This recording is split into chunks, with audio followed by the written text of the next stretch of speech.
నిన్న చంద్రబాబు గారు చల్లగా చావు కబురు చెప్పినట్టు మెల్లగా ఒక బాంబు పేల్చారు. తిరుపతి దేవస్థానంలో తయారు చేసే లడ్డూలు బీఫ్ ఫ్యాట్తో తయారవుతున్నాయి అని. ఇది చిన్న విషయం కాదు. చంద్రబాబు గారు చెప్పిన విషయం ప్రకారం 12వ తేదీన ఒక శాంపుల్ లడ్డూ శాంపుల్ తీసుకుంటే, అంటే చంద్రబాబు గారు అధికారంలోకి వచ్చిన రోజు, ప్రమాణ స్వీకారం చేసిన రోజు, ఈ సమయంలో జగన్మోహన్ రెడ్డి గారు ప్రభుత్వం ఎంపిక చేసిన కాంట్రాక్టరే ఇంకా సప్లై చేస్తున్నారు. ఆ రోజున తీసుకున్న శాంపుల్లో బయటపడ్డ విషయం ఏమిటంటే, లడ్డూలు తయారు చేస్తున్న ఈ ఫ్యాట్లో ఈ అంశాలన్నీ ఇవన్నీ ఉన్నాయని. Soybean, sunflower, olive, rape seed వీటితో పాటు బీఫ్ టాలో, ఫిష్ ఆయిల్ కూడా ఉన్నాయి అని.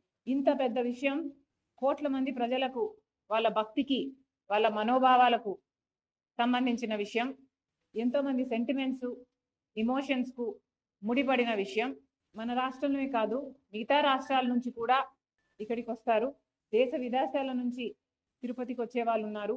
శ్రద్ధ, భక్తి, శ్రద్ధలతో ఈ ప్రసాదం నిజంగానే కళ్ళకద్దుకొని తీసుకునే వాళ్ళు కోట్ల మంది ప్రజలు.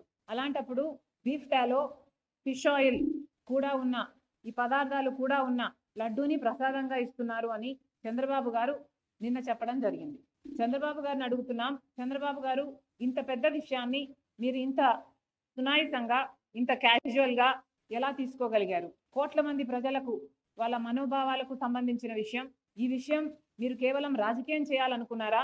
కాబట్టే ఇంత సునాయాసంగా దాన్ని ఒక పాసింగ్ కమెంట్ లా మీ 100 రోజులు సెలబ్రేషన్స్ లో భాగంగా చెప్పారా? లేదు నిజంగానే చంద్రబాబు గారికి దీని సివియారిటీ ముందే తెలుసా? ముందే తెలిస్తే మరి ముందే ఎంక్వైరీ ఎందుకు వేయలేదు? ప్రజలకు ఎందుకు చెప్పలేదు? ఇంత ఆలస్యంగా 100 రోజుల తర్వాత తాపీగా మీరు చెప్తున్నారంటే మీ ఉద్దేశం ఏమిటనుకోవాలి?